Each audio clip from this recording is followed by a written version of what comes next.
Assalamualaikum warahmatullahi wabarakatuh. Perkenalkan, nama saya Juita S. Kelas 4 Farmasi, saya berasal dari Stikis Mandala Waluya Kendari. Nah, kali ini saya akan menjelaskan materi dari kimia medisinal tentang pengembangan senyawa agonis dan senyawa antagonis. Nah, kemudian pertama saya akan menjelaskan pengertian dari senyawa agonis dan senyawa antagonis. Nah, adapun senyawa agonis adalah senyawa yang dapat menghasilkan respons biologis tertentu serupa dengan senyawa agonis endogen. Nah, kemudian senyawa antagonis adalah senyawa yang dapat menetralisir atau menghilangkan respons biologis senyawa agonis. Nah, pada umumnya, senyawa agonis mempunyai dasar struktur yang mirip dengan senyawa agonis.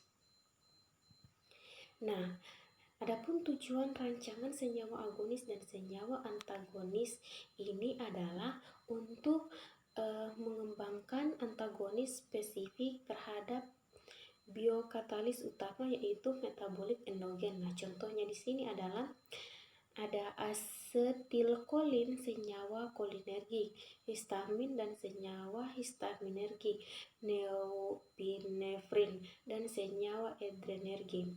Nah, banyak gugus obat yang bekerja sebagai pengganti atau emetik dari biokatalis seperti hormon dan vitamin atau sebagai antagonis dari substrat atau produk antara biokimia.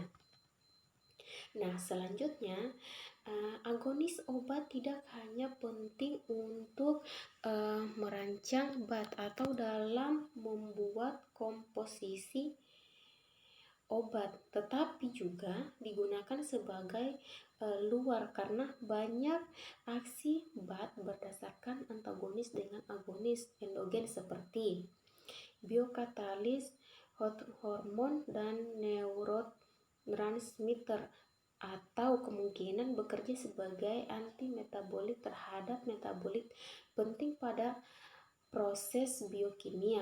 Nah, contohnya yang pertama yaitu kurer. Nah, kurer ini bekerja dengan memblok reseptor dari senyawa neurotransmitter asetikolin pada penghubung saraf otonom. Nah, kemudian organofosfat bekerja sebagai racun saraf dan insektisida dengan cara membalik enzim asetikolinesterase sehingga kadar asetikolin dalam tubuh menjadi berlebihan. Nah, kemudian antihistamina. Nah, antihistamina ini sendiri bekerja dengan membalik tempat aksi histamin endogen.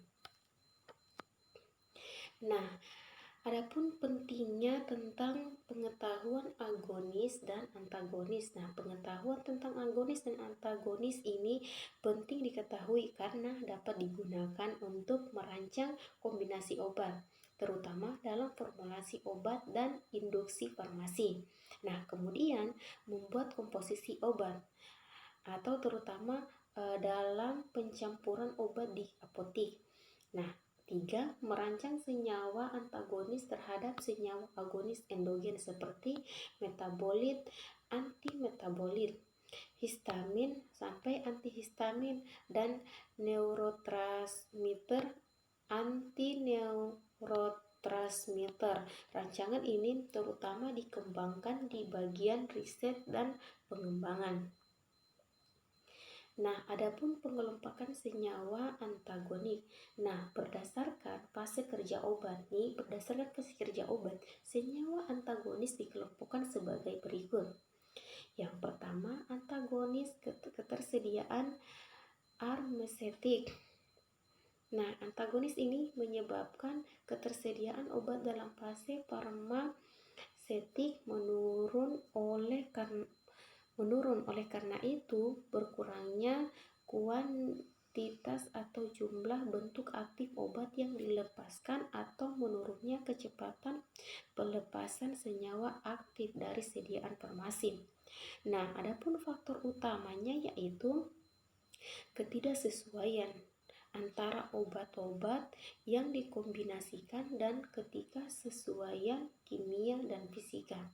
Nah, yang kedua, antagonis ketersediaan biologis. Nah, antagonis ini juga disebut antagonis farmakognetik yang menyebabkan ketersediaan biologis obat menurut kehidupan, sehingga kadar obat dalam darah dan jaringan juga menurun. Nah, selanjutnya, antagonis farmakokinetik dapat disebabkan oleh hal-hal sebagai berikut. Yang pertama, menurunnya absorpsi obat dalam saluran cerna. Yang kedua, meningkatnya ekspresi obat aktif. Yang ketiga, meningkatnya proses bionaktivasi obat. Yang keempat, menurunnya kadar obat aktif karena ada interaksi kimia secara langsung antara obat yang dikombinasi. Nah, ketiga, antagonis pada tingkat jaringan atau plasma dan reseptor. Antagonis ini juga disebut antagonis farmakodinamik yang mempengaruhi proses interaksi obat dengan reseptor spesifik sehingga menurunnya reseptor biologis obat. Nah, adapun antagonis pada fase farmakokinetik. Antagonis pada fase farmakokinetik pada umumnya adalah antagonis kimia atau netralisasi. Dasar dari antagonis kimia adalah adanya interaksi antara obat pada objek biologis sesudah absorpsi. Antagonis kimia akan berinteraksi dengan senyawa agonis menghasilkan produk tidak aktif sehingga jumlah agonis yang berinteraksi dengan reseptor menurun dan aktivitas biologis juga menurun. Nah, adapun antagonis antara obat pada fase farmakodinamik adalah antagonis yang mempengaruhi proses interaksi obat reseptor sehingga reseptor biologis obat menurun. Nah, adapun interaksi dapat bersifat reversibel, kompetitif, atau irreversibel. Nah, yang pertama antagonis kompetitif.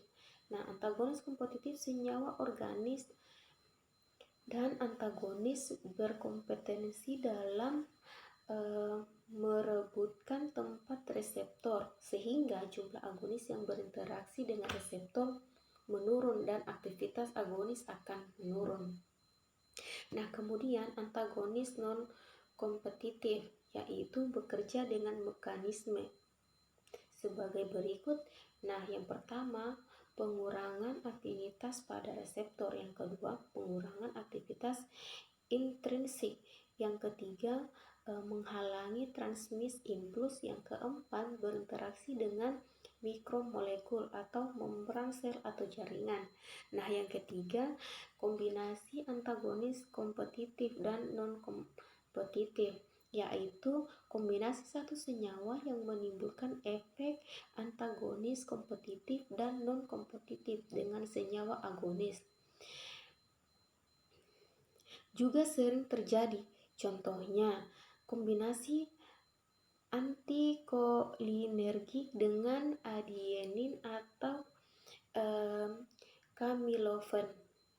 Nah, kemudian antagonis fungsional dan fisiologis.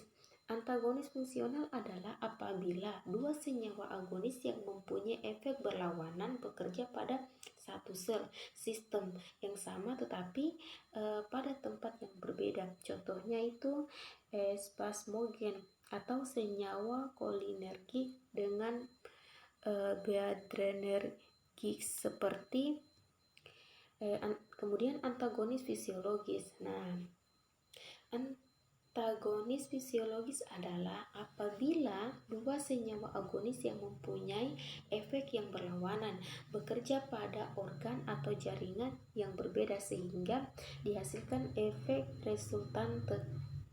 Nah, kemudian antagonis irreversibel. Nah, adapun tipe antagonis dengan karakteristik masa kerja yang panjang. Kemudian antagonis tipe kompleks di mana cara kerjanya sangat kompleks. Contohnya yaitu senyawa bakteriostatik, senyawa bakterisid. Nah, adapun hubungan struktur kimia senyawa agonis dan senyawa antagonis.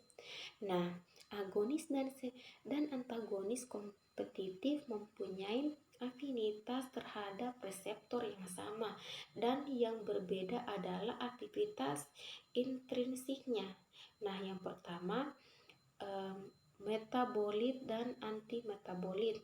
Yang kedua agonik dan pemblok selektif. Nah, yang ketiga hubungan struktur kimia agonis dan antagonis irreversibel selektif. Nah, sekian dan terima kasih. Semoga video ini bermanfaat. Assalamualaikum warahmatullahi wabarakatuh.